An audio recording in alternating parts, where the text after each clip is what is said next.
Bonjour à tous, bienvenue à ceux qui découvrent cette vidéo sur les pas de François de Sales. Merci à ceux qui y sont fidèles. Nous allons marcher aujourd'hui avec le père Dominique Joly. Bonjour père Dominique, bienvenue. Bonjour. Merci d'être avec nous. Vous êtes prêtre, ordonné en 1985 en l'église Saint-Maurice d'Annecy, actuellement coopérateur sur la paroisse Saint-Jean aux portes d'Annecy, c'est sur les secteurs de Cranseno. Vous participez aux rencontres des prêtres de François de Sales et vous accompagnez les familles de François de Sales, des couples qui se réunissent pour travailler ensemble sur l'introduction à la vie dévote. J'aime bien demander à nos invités si François de Sales a toujours été dans leur vie spirituelle ou est-ce qu'il y a eu une rencontre avec cet homme, ce personnage. J'imagine que comme vous avez été ordonné à Annecy, vous en avez forcément entendu parler dans votre jeunesse. J'en avais entendu parler, mais je n'avais pas été touché, accroché par lui. Il y a même une douzaine d'années, quelqu'un m'avait offert l'introduction à la vie dévote. J'avais lu quelques premiers chapitres et puis je l'avais mis de côté. Vraiment, là, je dois dire la vérité, c'était ça. Et puis, il y a environ 6 ans, à l'occasion d'un problème de santé, et pendant plusieurs semaines, j'avais été arrêté et, de façon inattendue, j'ai découvert les lettres de François de Sales. Et j'ai commencé à les lire à ce moment-là, puisque j'avais du temps. Et là, j'ai vraiment été très touché par François de Sales. Et c'est là que la rencontre s'est faite entre cet homme qui a marqué son temps, mais qui marque aussi aujourd'hui notre temps du XXIe siècle. Comment vous expliquez que ces lettres, à ce moment-là, vous aient touché? Mais je crois que François de Sales écrit aussi pour des personnes qui, à un moment donné dans leur vie, traversent... parfois des questions, soit des questions existentielles, soit des questions un petit peu plus personnelles dans leur cheminement. Et c'est à ce moment-là qu'on se sent très, très touché par les conseils qu'il donne, par ce qu'il propose comme chemin. Et c'est à ce moment-là que le tilt s'est fait, quoi. Ah, c'est marrant. Le thème de ce mois-ci pour la newsletter Esprit de Cordée, c'est la contemplation. On parle souvent de tout ce qu'a pensé et fait François de Sales, la manière dont il a été évêque, ses écrits, la cofondation de l'ordre de la Visitation, un homme de réflexion et aussi d'action. Qu'est-ce qui vous marque dans sa manière d'observer, de contempler, de prier? François de Sales, à travers ses écrits, témoigne d'un regard simple sur Dieu, sur l'homme, les hommes, les femmes, sur la création. Et quand je dis simple, pas dans le sens au niveau intellectuel, je veux dire simple, un regard qui est pur, un regard qui est direct, et puis un regard qui nous fait découvrir petit à petit le mystère de chaque personne, de chaque créature, une certaine transparence de Dieu à travers tout ce qu'il nous fait découvrir. Et puis en même temps, un regard reconnaissant. C'est un homme qui est plein de reconnaissance.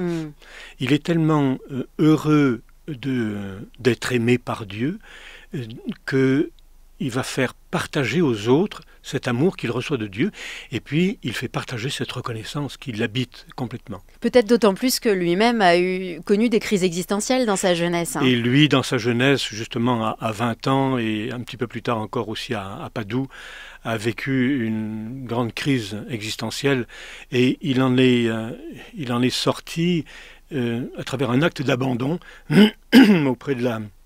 devant la statue de la Vierge Marie à Paris. Et c'est ce qui a profondément marqué non seulement sa vie, mais tout son ministère. Oui. On voit derrière vous cette image de l'abeille, beaucoup d'images de la nature aussi, chez François de Sales, des comparaisons. On sent, alors je ne sais pas comment il faisait pour trouver le temps, mais qu'il observait quand même attentivement ce qui se passait jusqu'aux plus petites choses. Oui, il observait, puis je pense qu'à travers même une vie très, très occupée, il avait cette capacité d'attention. Puis attention à l'autre, attention à la présence de Dieu dans l'autre, y compris dans les abeilles, dans les oiseaux, les apodes dont il parle à un moment donné, dans les perdrix, parce qu'il va parler à un moment donné aussi. Il prend toutes sortes de comparaisons dans la vie de la nature. Il a lu Pline l'Ancien, qui nous parle qui nous présente la nature, Pline l'Ancien plusieurs siècles avant. Alors tout n'est pas bien sûr scientifique, mais il prend tous ces exemples-là pour nous faire découvrir à travers les réalités naturelles la présence de Dieu et toutes les réalités surnaturelles qui qui sont là tout proches de nous. Ça fait bientôt 5 ans que vous accompagnez des familles, les familles de François de Sales, dans la lecture de l'introduction à la vie dévote. Est-ce que ça vous nourrit, vous aussi, dans votre vie de prêtre? Ah oui. Oui, de façon inattendue. Ça fait depuis 4 ans, on va commencer bientôt la 5e année, on va terminer ensemble la lecture partagée de l'introduction à la vie dévote. Et oui, cette lecture m'a profondément touché. Au départ, je ne m'y attendais pas. Profondément touché, d'abord parce qu'elle me soutient dans ma vie personnelle. Elle me soutient dans ma vie personnelle. Elle me réchauffe des fois quand dans mon chemin de foi ou de charité, je me refroidis. Et puis elle me réveille aussi lorsque dans ma vie, dans mon ministère, dans ma vie de foi aussi, il peut m'arriver que je m'endorme. C'est une lecture très tonique, puisqu'il est adressée à tous les chrétiens. Pas uniquement à un groupe comme nous le sommes, mais à tous les chrétiens. Et c'est un enseignement qui nous rejoint profondément. Oui. Et on parle à la fois de contemplation et de tonicité. L'étendue de François de Sales aujourd'hui, vous nous la montrez, vous en témoignez. Oui. Je vous propose de finir avec la minute carte blanche. Est-ce qu'il y a une citation, une anecdote, un souvenir, quelque chose de François de Sales que vous pouvez nous partager, qui vous touche peut-être plus particulièrement en ce moment? Oui, il y a cette petite bout de phrase qu'il dit à un moment donné, comme elle est heureuse, cette rencontre entre l'abondance et l'indigence. C'est-à-dire qu'il dit, l'être humain est un être qui a grand besoin de biens et qui a une grande capacité à recevoir. Et Dieu, lui, a une grande abondance de biens et une grande capacité, une grande inclination, à se donner.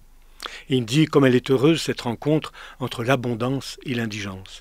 Et cette phrase me guide dans ma vie personnelle, puis ensuite dans mon ministère, pour être petit à petit, en tout cas, disponible à l'Esprit Saint pour aider les personnes à vivre cette rencontre entre l'indigence que nous sommes, puis l'abondance qu'est Dieu et qui nous offre.